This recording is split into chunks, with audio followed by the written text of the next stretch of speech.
രാവിലെ എണീറ്റ് അടുക്കളയിലെത്തിയപ്പോൾ ഒരാൾ ഇതവിടെ ഇഡ്ഡലിയൊക്കെ ഉണ്ടാക്കിക്കൊണ്ടിരിക്കുന്നു കേട്ടോ. മൂത്തച്ഛയാണ്. ആൾ നേരത്തെ എണീറ്റ് ഇഡ്ഡലിയൊക്കെ ഉണ്ടാക്കിയിട്ടുണ്ട്. പരിപ്പ് വേവിച്ച് വെച്ചിട്ടുണ്ട്. സാമ്പാറിനുള്ള കഷ്ണങ്ങളൊക്കെ നുറുക്കി നുറുക്കി സെറ്റാക്കി വെച്ചിട്ടുണ്ട്. ദേ തക്കാളി അരിഞ്ഞ് വെച്ചിട്ടുണ്ട്. പുളി വെള്ളത്തിലിട്ടിട്ടുണ്ട്.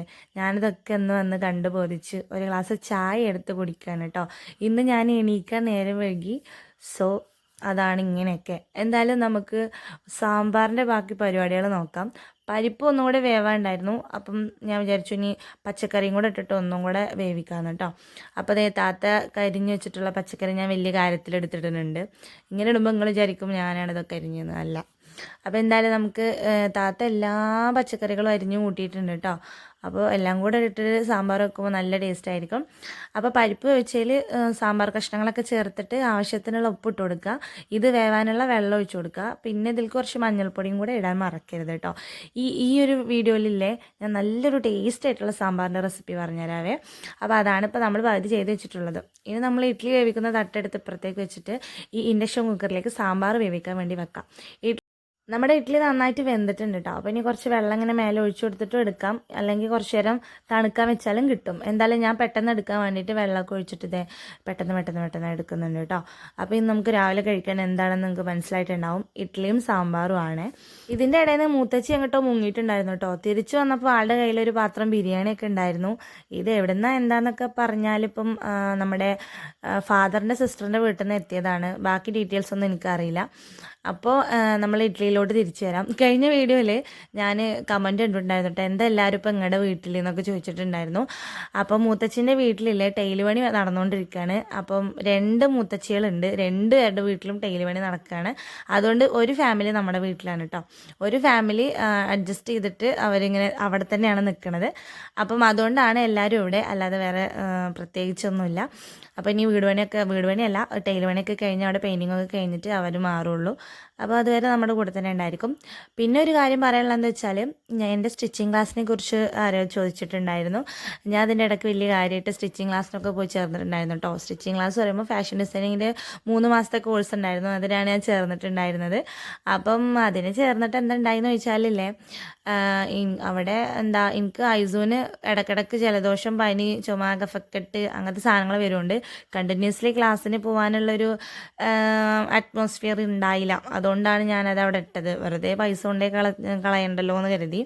അത് നല്ലൊരു തീരുമാനമായിരുന്നു എന്ന് എനിക്ക് പിന്നീട് മനസ്സിലായി. എന്തായാലും അതൊക്കെയാണ് കേട്ടോ ഇപ്പം നിലവിലെ നമ്മുടെ വിശേഷങ്ങൾ. ഇവിടെ ഒരാൾ ഞാൻ എടുക്കുക ഇഡ്ഡലി എന്നൊക്കെ പറഞ്ഞു വന്നിട്ടുണ്ട്. അതിൻ്റെ ഇടയിൽ ഒരാൾ ഞാൻ പൊളിച്ചര തേങ്ങ എന്ന് പറഞ്ഞു വന്നിട്ടുണ്ട്. അപ്പം അങ്ങനെയൊക്കെ ഓരോരുത്തർ പറയുമ്പോൾ നമ്മൾ അവർക്ക് അവരുടേതായിട്ടുള്ള പണികൾ ചെയ്യാനുള്ള അവസരങ്ങൾ ഒരുക്കി കൊടുക്കുക. എന്തായാലും നമ്മുടെ കട്ടൻ 2ാമത്തെ ട്രിപ്പാണ് ഇവിടെ വെക്കുന്നത്. വേറെ രസം എന്താ വെച്ചാൽ കുട്ടികൾക്ക് പാൽച്ചായ പറ്റുള്ളൂ. എന്തായാലും നമ്മൾ സാമ്പാറിൻ്റെ റെസിപ്പി ഞാൻ ഫുള്ളാക്കിയില്ലല്ലോ. അപ്പം ഇത് അതിലേക്ക് അരക്കാനുള്ള തേങ്ങയാണ് കേട്ടോ. തേങ്ങ അരച്ച സാമ്പാറാണ് ഉണ്ടാക്കുന്നത്. ഈ തേങ്ങയിൽ നമ്മുടെ സാമ്പാർ പൊടി, മുളക് പൊടി, മഞ്ഞൾപ്പൊടി, മല്ലിപ്പൊടി, കായപ്പൊടി അങ്ങനത്തെ എല്ലാ പൊടികളും ഉണ്ട് കേട്ടോ. നമ്മൾ സാമ്പാറിലേക്ക് ഇടുന്ന പൊടികളൊക്കെ ഉണ്ടല്ലോ, അതൊക്കെ ചേർത്ത് നന്നായിട്ടൊന്ന് വറുത്തെടുക്കുക. നമ്മുടെ നല്ല മണമുള്ള നല്ല ഗുണമുള്ള സാമ്പാർ പൊടി എടുക്കാൻ വേണ്ടി ശ്രദ്ധിക്കുക കേട്ടോ. അപ്പോൾ ചെറിയൊരു പീസ് കായം, ഒരു ഇഞ്ച് വലിപ്പമുള്ള ഒരു ചെറിയ പീസ് കായാണ് ഞാൻ ചേർത്തിട്ടുള്ളത്. അപ്പോൾ എല്ലാം കൂടെ ഇട്ട് കുറേ നേരം ഇങ്ങനെ വഴട്ടിക്കൊണ്ടിരുന്നത് നല്ലൊരു മണമൊക്കെ വരും. നല്ല വറവായി ആയിക്കഴിഞ്ഞിട്ട് വേണം നമ്മൾ നിർത്താൻ വേണ്ടിയിട്ട്. അപ്പോൾ അത് ഇഡ്ഡലി ഇവിടെ ആയിക്കൊണ്ടിരിക്കുന്നുണ്ട്. അപ്പം കുക്കർ തുറന്ന് നോക്കിയപ്പോൾ പച്ചക്കറികളൊക്കെ നന്നായിട്ട് വെന്തിട്ടുണ്ടായിരുന്നു. തേങ്ങ ഞാൻ വറുത്ത് ചൂടാറാൻ വേണ്ടി സൈഡിലേക്ക് മാറ്റി വെച്ചിട്ടുണ്ട്. ഇനി നമുക്ക് പുളി ഇങ്ങനെ ഞെക്കി പിഴിഞ്ഞുകൊണ്ടിരിക്കാം കേട്ടോ. ഇത് സാധാ പുളിയാണ് കേട്ടോ, നമ്മുടെ വാളൻപുളിയാണ്. അപ്പോൾ അത് നന്നായിട്ട് പിഴിഞ്ഞിട്ട് ആവശ്യത്തിനുള്ള പുളിക്കനുസരിച്ച് ഒഴിച്ചു കൊടുക്കുക.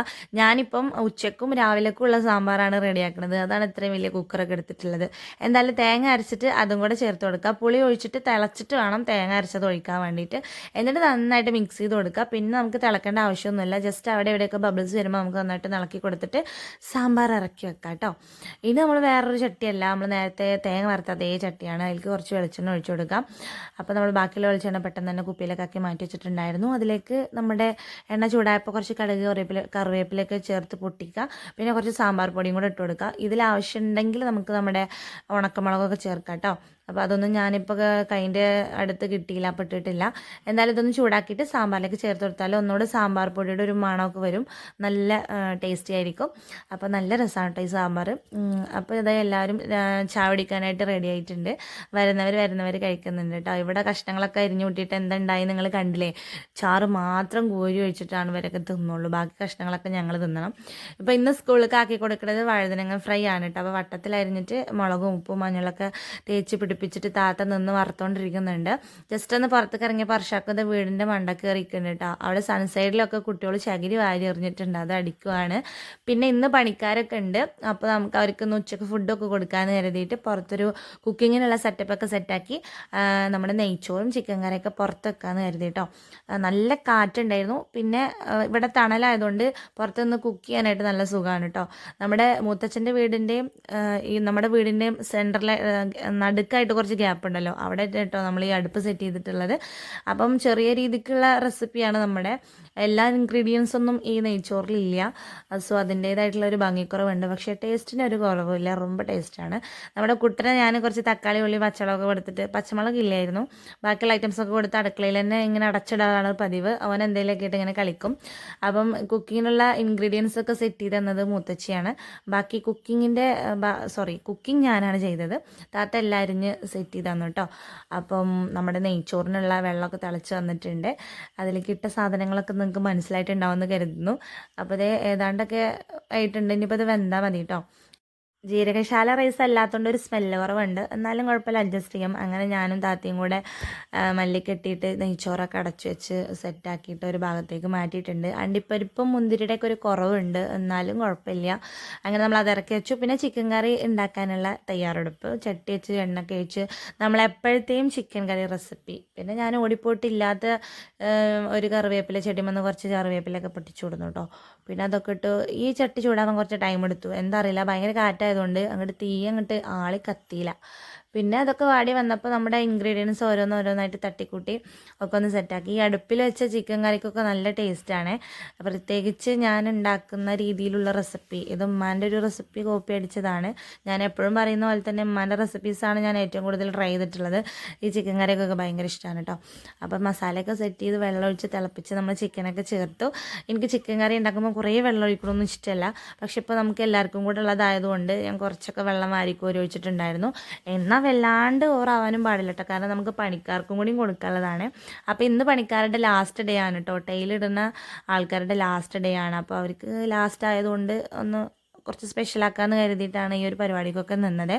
ചിക്കൻ കറി അടുപ്പത്തിട്ടിട്ട് ഞാൻ പെട്ടെന്ന് നമ്മുടെ ഹൈസുവിനെ കുളിപ്പിച്ച് ഒന്ന് ഉറക്കി കൊടുത്തിട്ടുണ്ട്.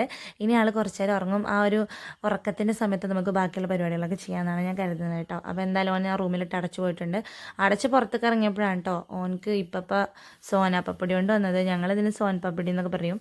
അപ്പോൾ ഞാനത് കഴിച്ചു. ഓൻ ഏതായാലും ഉറങ്ങില്ലേന്ന് കരുതി. അടുക്കളയിൽ വന്നപ്പോൾ താത്തത് സലാഡൊക്കെ സെറ്റ് ചെയ്തിട്ടുണ്ട്. നല്ല ടേസ്റ്റ് ഉണ്ടായിരുന്നു കേട്ടോ, അതെനിക്ക് ഭയങ്കരമായിട്ട് ഇഷ്ടമായി. അതിൽ കക്കരിക്കൊക്കെ ഉണ്ടായിരുന്നു. എന്തായാലും ഞാൻ പുറത്തുനിന്നപ്പോൾ ഒരാൾ ചിക്കൻ കറി ആവാൻ വേണ്ടി വെയിറ്റ് ചെയ്യുന്നുണ്ട് കേട്ടോ. എന്നെക്കാട്ടിലും ആകാംക്ഷഭരിതമായിട്ടുള്ള നിമിഷങ്ങളാണ് ഈ പൂച്ചയുടെ കാര്യത്തിൽ എനിക്ക് തോന്നിയത്. ആ പൂച്ചക്കുട്ടി അങ്ങനെ ഇരിക്കുന്നുണ്ടപ്പോൾ എനിക്ക് പാവം തോന്നിട്ടോ. എന്തായാലും ഞാൻ അതിന് ചിക്കനും ചോറൊക്കെ കൊടുത്തിട്ടുണ്ടായിരുന്നു. പാവല്ലേ അല്ലേ, അതിനുണ്ടാവില്ല ആഗ്രഹങ്ങൾ. എന്തായാലും എല്ലാവർക്കും കറക്റ്റ് ടൈമിന് ഫുഡൊക്കെ കൊടുക്കാനായിട്ട് പറ്റി.